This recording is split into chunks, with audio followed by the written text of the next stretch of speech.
বুকের উপরে বসে বসে কলিজাটা চিবায়। মানুষ এতটা নিষ্ঠুর হতে পারে, বুকের উপরে বসে বসে ওই কলিজাটা বার করে টাটকা মানুষের কলিজা চিবাতে থাকে। শুধু এতে ক্ষান্ত হয়নি, আল্লাহর নবীর চাচা আল্লাহর নবীর চাচা হিন্দার নাকটা কাটলো গো, নাকটা কেটে ফেললো, তার চোখগুলো উপড়ে ফেললো, তার কানগুলো কেটে ফেললো, জিহ্বাগুলো কেটে ফেললো, কেটে এমন করে মালা করে ঘিন্দা গলায় পড়েছে।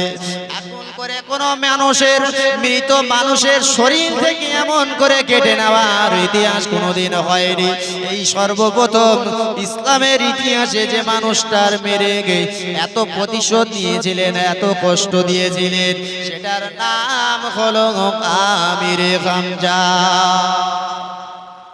আল্লাহর নবী সাল্লাল্লাহু আলাইহি ওয়াসাল্লাম যখন এই খবরটা পেলেন, আল্লাহর নবী যখন এই খবরটা পেলেন, চোখের পানি রাখতে পারেনি। শহীদ হয়েছে, আল্লাহ তাকে জান্নাত দেবেন, শহীদ হয়েছেন, আল্লাহ তাকে জান্নাত দেবেন। কিন্তু শহীদ হওয়ার পরেও আমার চাচা জানের কলিজা বুকের উপরে বসে কলিজাটা বাইর করে কলিজাগুলো চিবিয়ে চিবিয়ে খায়। দুই গালাসি দিয়ে কিন্দা রক্তগুলো গড়িয়ে গড়িয়ে পড়ে। আল্লাহর নবী এই বর্ণনা শুনলেন, চোখের পানি রাখতে পারলেন না। মানুষ এতটা নিষ্ঠুর হতে পারে, মানুষ এতটা নিষ্ঠুর হতে পারে। শুধু এতটুকু ক্ষান্ত হননি, আমার চাচা জানের না কেটেছে, আমার চাচা জানের চোখগুলো উপড়ে ফেলেছে, আমার চাচা জানের চোখটা উপড়ে ফেলেছে, আমার চাচার এমন করে না কেটে কান কেটে আবার মালা করেছে। আল্লাহর নবী সাল্লাল্লাহু আলাইহি ওয়াসাল্লাম এই বর্ণনা যখন শুনলেন, চোখের পানি রাখতে পারলেন না। আল্লাহর নবী, বিশ্ব নবী আমার হাবিবুল্লাহ জনাবে মুহাম্মদুর রাসূলুল্লাহ সাল্লাল্লাহু আলাইহি ওয়াসাল্লাম অত্যন্ত ব্যথিত হয়ে পড়লেন।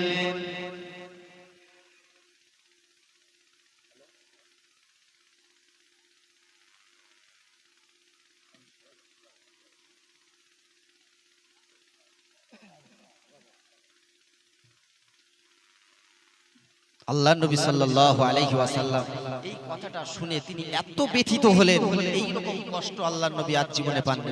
আরে মানুষ কতটা নিষ্ঠুর হতে পারে, মানুষ মারা গিয়েছে, সেই মানুষের বুকের উপরে পড়ে তার কলিজাটা বার করে খেতে পারে? কতটা নিষ্ঠুর না হলে এই কাজটা করতে পারে?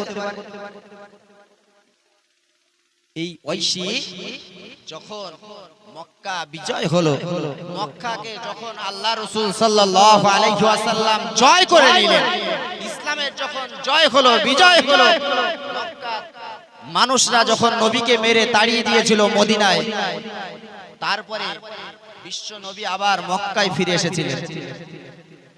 আলোর পিছনে অন্ধকার থাকে তো নাকি? আলো যেখানে তার পিছনে অন্ধকার, অন্ধকারের পরে আবার আলো তো আসে। বিশ্বনবী কতটা কষ্ট করে চলে গেছেন। মাতৃভূমি, মাতৃভূমি ছেড়ে চলে যেতে হবে। বিশ্বনবী কতটা কষ্ট পেয়েছেন যে আমার মাতৃভূমি। কিন্তু মক্কার বেঈমান কাফেররা শুধু অপরাধ এতটুকুই যে হে দেশবাসীরা, তোমরা জাহান্নামের রাস্তায় যেওনি, এই কাজটা করলে এটা অন্যায়, এই কাজটা করা যাবে না, এই কাজটা করলে আল্লাহ তোমাদের ঠিকানা জাহান্নাম রেখেছেন, সেই কাজ থেকে সরে আসার জন্য। কিন্তু সমাজের মানুষ সেইগুলো শুনছে, আচ্ছা শোনার পরেও সেগুলো কি মানে? সেই সময়ও রাসূল পাক সাল্লাল্লাহু আলাইহি ওয়াসাল্লাম বলেছেন, আর আজও সমাজে আলেম সম্প্রদায় যারা, যাদেরকে বলা হয় আল উলামা ওয়ারাসাতুল আম্বিয়া, আলেম সম্প্রদায় হলো বিশ্ব নবীর ওয়ারিস। বাপের রেখে যাওয়া সম্পত্তির ভাগ পায় তার ছেলে, তার দেখভাল দায়ী দায়িত্ব সব ছেলের থাকে, তাই তো? তাহলে বিশ্বনবী দুনিয়ার জমিন থেকে বিদায় নিয়েছেন ১৫০০ বছর আগে। তিনি অর্ডার দিয়ে গিয়েছেন, তিনি জানিয়ে গিয়েছেন যে আলেম যারা হবে দুনিয়ায়, আলেম সম্প্রদায়, এরা হলো আমার ওয়ারিস। অতএব আমার রেখে যাওয়া প্রচার প্রসার, রেখে যাওয়া নীতি আদর্শগুলো এরা যেভাবে প্রচার করবে, এদের কাছ থেকে তোমরা শুনবে, সেইভাবে তোমরা আমল করবে। আমি বিশ্বনবী দুনিয়ার জমিনে নাই, তাহলে আল্লাহ রাসূল সাল্লাল্লাহু আলাইহি ওয়াসাল্লাম তিনি চলে যাওয়ার পরে বলেছিলেন আসহাবিকান নুজুম, আমার একটা একটা সাহাবী একটা একটা নক্ষত্র স্বরূপ। জেল বলুন সুবহানাল্লাহ। তোমরা যদি আমার একটা সাহাবীর অনুকরণ করো তাহলে তোমরা নাজাত পেয়ে যাবে। জোরে বলুন সুবহানাল্লাহ। সাহাবীরা চলে গেছেন, তাবেঈনরা চলে গেছেন, তাবেঈনরা চলে গেছেন, বর্তমানে আলেম সম্প্রদায় এসে হাজির হয়েছে। তাই আলেমরা যে বার্তাগুলো দিচ্ছেন এই কথাগুলো তারা কি বাড়ি থেকে এনে এনে দিচ্ছেন নাকি না রাসূলের রেখে যাওয়া নীতি আদর্শগুলো দিচ্ছেন? নবী কতটা কষ্ট পেয়েছেন, কতটা কষ্ট পাওয়ার পরে আজকে আমাদের কাছে ইসলামটাকে দিয়ে গিয়েছেন। ইসলামটা আমরা পেয়েছি, সেই ইসলামটাকে যদি আমরা যথাযথ মর্যাদা না দেই তাহলে কাল হাসরের মাঠে ময়দানে মাহশরে আমার নবীর দরবারে মুখটা দেখাতে পারবো তো বাবু? হ্যাঁ দেখাতে পারবো? বিশ্বনবী কতটা কষ্ট করেছে। আল্লাহ নবী সাল্লাল্লাহু আলাইহি ওয়াসাল্লাম যখন এমন করে মক্কা জমি ছেড়ে চলে যাচ্ছেন, শুধু বারবার পিছন দিকে তাকায়, বারবার পিছনের দিকে তাকায়। আল্লাহ নবী বিশ্ব নবী আমার মাতৃভূমি ছেড়ে চলে যাচ্ছেন, নিজের জন্মভূমি ছেড়ে চলে যায়, নিজের জন্মস্থান ছেড়ে চলে যাচ্ছেন, আর বারবার পিছনের দিকে তাকায়। এটাই হলো আমার জন্মভিটা, এটাই হলো আমার জন্মভিটা। আজকে আমার জন্মভিটা ছেড়ে আমাকে চলে যেতে হলো। মক্কার বেঈমানেরা, মক্কার মানুষেরা আমাকে থাকতে দিল না, মক্কার মানুষেরা আমাকে থাকতে দিল না, মক্কার মানুষেরা আমাকে তাড়িয়ে দিল। এই কারণে তিনি মনে ব্যথা নিয়ে কষ্ট নিয়ে চলে যাচ্ছেন। ও জওয়ানেরা, যুবকেরা, যখন আল্লাহ নবী চলে যাচ্ছেন মক্কার বেঈমানদের অত্যাচারে, আর মদিনার মানুষেরা আল্লাহ নবী আসছে এই খবরটা পেয়েছেন, বিশ্ব নবী আমার আসছেন আমাদের কাছে, তারা রিসিভ করার জন্য, স্বাগত জানানোর জন্য তারা দাঁড়িয়ে গেলেন। আল্লাহ নবী আসছেন স্বাগতম জানানোর জন্য তারা সকলে দাঁড়িয়ে গেল। কখন আমার নবী আসবেন, কখন আমার নবী আসবেন? কে আগে দেখতে পাবে? যে আগে দেখতে পাবে আমার বিশ্ব নবীকে, তার জীবনটা ধন্য হয়ে যাবে। চলে বলা যাবে না। মদিনার যুবকেরা, মদিনার বাচ্চারা, কেউ বা গাছের উপরে উঠে যায়, কেউ বা পাহাড়ের উপরে উঠে যায়। কে আগে আমার নবীকে দেখতে পায়? কে আমার আগে নবীকে দেখতে পাবে? যে আমার বিশ্ব নবীকে আগে দেখতে পাবে তার জীবনটা ধন্য হয়ে যাবে। একদিকে আর মানুষ তাড়িয়ে দিচ্ছে, অন্যদিকের মানুষ তারা রিসিভ করার জন্য আছে।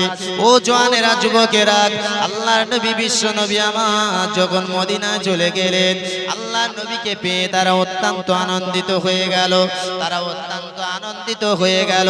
আমি ওটা যাচ্ছি না, আমি যেটা বলবার বিষয় হলো আল্লাহ নবী যখন ইসলামের দাওয়াত দিচ্ছেন, আর মক্কার পরে আবার যখন এমন করে মদিনা থেকে মক্কাটা জয় করে নিল, ফতেহ হলো, মক্কা বিজয় করলেন, ওই সময় থেকে দেখতে পেল মক্কার যে সমস্ত মানুষরা আমার নবীকে মেরেছে, যে সমস্ত মানুষেরা আমার নবীকে কষ্ট দিয়েছে, তারা তো সব জানে আজকে মুহাম্মাদের দলে অনেক মানুষ, মুহাম্মাদের দলে এতটা মানুষ, যদি আমরা বাইরে যাই আমাদেরকে মেরে দেবে, শেষ করে দেবে, আমাদের আর কিছু করার ক্ষমতা নাই।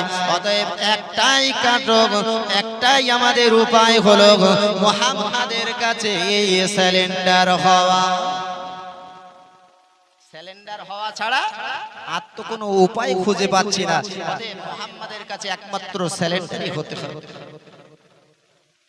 আল্লাহ নবী বিশ্ব নবী আমার হাবিবুল্লাহ কে জনাবে মুহাম্মদুর রাসূলুল্লাহ সাল্লাল্লাহু আলাইহি ওয়াসাল্লামের সামনে সমস্ত মানুষেরা, মক্কার মানুষেরা দাঁড়িয়ে গেল। কাতারে কাতারে আল্লাহ নবী দাঁড় করিয়ে দিলেন, এক লাইনে যুবকদেরকে দাঁড় করিয়ে দিলেন, এক লাইনে বয়স্কদেরকে দাঁড় করিয়ে দিলেন, এক লাইনে বাচ্চাদেরকে দাঁড় করিয়ে দিলেন, এক লাইনে মহিলাদেরকে দাঁড় করিয়ে দিলেন। আল্লাহর নবী বিশ্ব নবী আমার যখন দাঁড় করিয়ে দিয়ে ওই সময় ওমরের মতো মানুষ যে কিনা রাসূলুল্লাহ সাল্লাল্লাহু আলাইহি ওয়াসাল্লামের সঙ্গে বিয়াদবি করলে তার সঙ্গে সঙ্গে তার কদেহ থেকে, তার গর্দান থেকে মাথাটা নামিয়ে দিত। সেই ওমর দাঁড়িয়ে দাঁড়িয়ে আছে আল্লাহ নবীকে বলেছে ইয়া রাসূলুল্লাহ ইয়া হাবিবাল্লাহ হুজুর এরা আপনাকে মেরেছে কষ্ট দিয়েছে ইয়া রাসূলুল্লাহ ইয়া হাবিবাল্লাহ হুজুর আপনার মাতৃভূমি জন্মভূমি থেকে তাড়িয়ে দিয়েছে আপনি একটাবারে বলে দিন শুধু অর্ডার করে দিন আমি ওমর আমার একাই যথেষ্ট এদেরকে শেষ করে দেওয়া ইয়া রাসূলুল্লাহ সব তো আপনার সামনে দাঁড়িয়ে যারা আপনাকে মেরেছে আপনাকে রক্তাক্ত করেছে আপনাকে কষ্ট দিয়েছে ইয়া রাসূলুল্লাহ সব আজকে আপনার সামনে শুধু একটাবার অর্ডার দিয়ে দিন আমি ওমর আমার একার জন্য যথেষ্ট রাসূল বললেন ওমর একটু ক্ষান্ত হও একটু দাঁড়িয়ে যাও ওমর একটু দাঁড়াও আল্লাহ নবী বিশ্ব নবী আমার ওই সময় বলেছিলেন হে মক্কার যুবকেরা জওয়ানেরা তোমরা বলো না আমার কাছ থেকে কি আশা করো আমার কাছ থেকে তোমরা কি আশা করো বলো না আল্লাহর নবী বিশ্ব নবী আমার হাবিবুল্লাহ যখন এই কথাটা বললেন ওই সময় মক্কার বেঈমান কাফেরেরা সবাই দাঁড়িয়ে আছে জওয়ান যুবক ছেলেরা দাঁড়িয়ে আছে কাতারে কাতার দিয়ে বয়স্ক মানুষেরা দাঁড়িয়ে আছে এমন করে বৃদ্ধা মানুষেরা দাঁড়িয়ে আছে মহিলারা দাঁড়িয়ে দাঁড়িয়ে সবাই দেখছে সবার মাথাটা নিচু আমরাই তো মেরেছি মুহাম্মদকে কেমন করে বলবো হে মুহাম্মদ তুমি আমাকে ক্ষমা করে দাও তুমি আমাকে ক্ষমা করে দাও এই কথাটা কেমন করে বলবো বলতে পারছেন না না না না ও জওয়ান যুবক ছেলেরা আল্লাহ নবী সাল্লাল্লাহু আলাইহি ওয়াসাল্লাম ওই সময়তে বলেছিলেন ও মক্কার মানুষেরা আমি নবী মুহাম্মদুর রাসূলুল্লাহ আমি তোমাদেরকে ক্ষমা করে দিলাম একটু জোরে বলা যাবে না সুবহানাল্লাহ আল্লাহ নবীর সাহাবী যিনি হযরতে হানজালা এমন করে নারায় যিনি এমন করে আমির হামজাকে যিনি মেরেছিলেন তার নাম ছিল কি ওহদ যুদ্ধে যিনি মেরেছিলেন ওই ওয়াইসি এসে হাজির হয়ে গেল আল্লাহর নবী বসে আছেন ওয়াইসি একটা চাদর মুড়ি দিলেন চাদরটা মুড়ি দিয়ে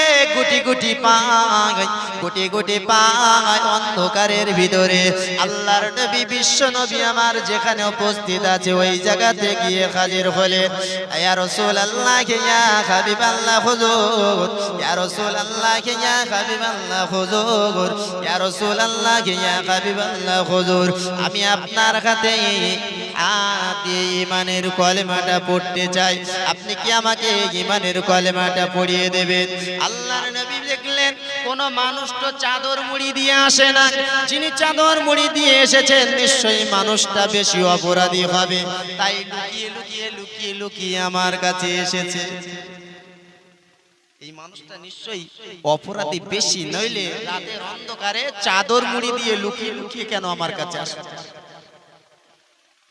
আল্লাহ নবী বললেন বাবা কে তুমি কেন গভীর রাতে চাদরটা মুড়ি দিয়ে তুমি আমার কাছে আসো বাবা ওই সময়তে চাদরটা সরিয়ে দিয়ে বললেন ইয়া রাসূলুল্লাহ ইয়া হাবিবাল্লাহ হুজুর আমি হলাম ওয়াইসি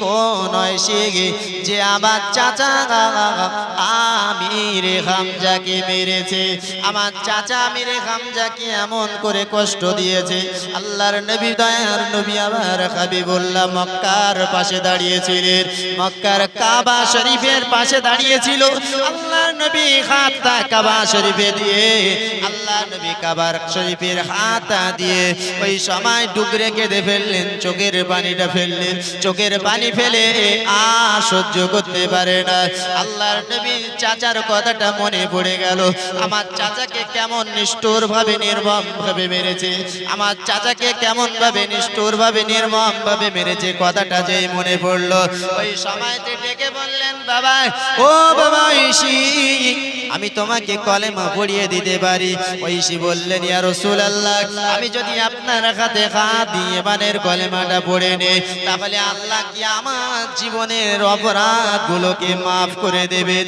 আল্লাহর নবী ওই সময় ঐশীকে ডেকে বললেন বাবা ঐশী রে তুমি যদি আমার হাতে হাত দিয়ে ঈমানের কলেমাটা পড়ে নাও আল্লাহ তোমার জীবনের সমস্ত গুনাহ সমস্ত অপরাধগুলোকে আল্লাহ মাফ করে দেবেন একটু জোরে বলা যাবে না আর একটু জোরে বলা হবে না সব মাফ হয়ে ও বাবা ওয়াইসি, আমি তোমাকে এই কলেমাটা পড়িয়ে দিতে পারি, কিন্তু আমার শর্ত আছে একটা বাবা। কি শর্ত ইয়া রাসূলুল্লাহ?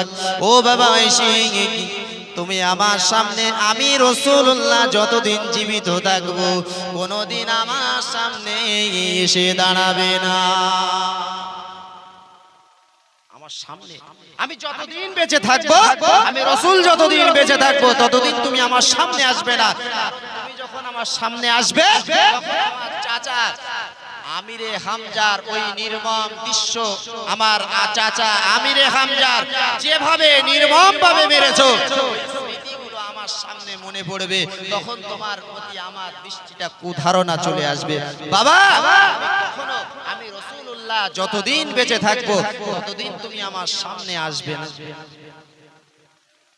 আল্লাহর নবী সাল্লাল্লাহু আলাইহি ওয়াসাল্লামের হাতে হাত দিয়ে ঈমানের কলেমাটা পড়ে নিলেন। কলেমা লা ইলাহা ইল্লাল্লাহ, লা ইলাহা ইল্লাল্লাহ, লা ইলাহা ইল্লাল্লাহ মুহাম্মাদুর রাসূলুল্লাহ। কলেমাটা পড়লেন, কলেমা পড়ে রাসূল বললেন, ওয়াইসি জীবনে আমি রাসূল যতদিন বেঁচে থাকবো ততদিন যেন তুমি আমার সামনে আসবে না। কারণ তুমি যখন আমার সামনে আসবে তখন আমার চাচার ওই দৃশ্যটা, চাচার যে কিভাবে মারা হলো ওই নির্মম দৃশ্যটা আমার চোখের সামনে ভেসে উঠবে। আমি রাসূলুল্লাহ সহ্য করতে পারবো না। তখন তোমার দিকে তাকিয়ে আমার নজরটা খারাপ নজর চলে যাবে, আর আমি রাসূল যদি অসন্তুষ্ট হয়ে যায় তোমার নসিবটা খারাপ হয়ে যাবে। বাবা কখনো আমার সামনে আসবে। তখন চিন্তা করলেন ওয়াইসি যে আমি আজকে একটা কাজ করলাম, এমন একটা কাজ যে রাসূল আমার প্রতি সন্তুষ্ট না। একটা ইসলামের বীর সৈনিককে আমি শহীদ করে দিয়েছি, একটা ইসলামের বীর সেনাকে আমি মেরে দিয়েছি। এর চেয়ে বড় অপরাধী, বড় পাপী আমার ছাড়া আর কেউ হতে পারে না।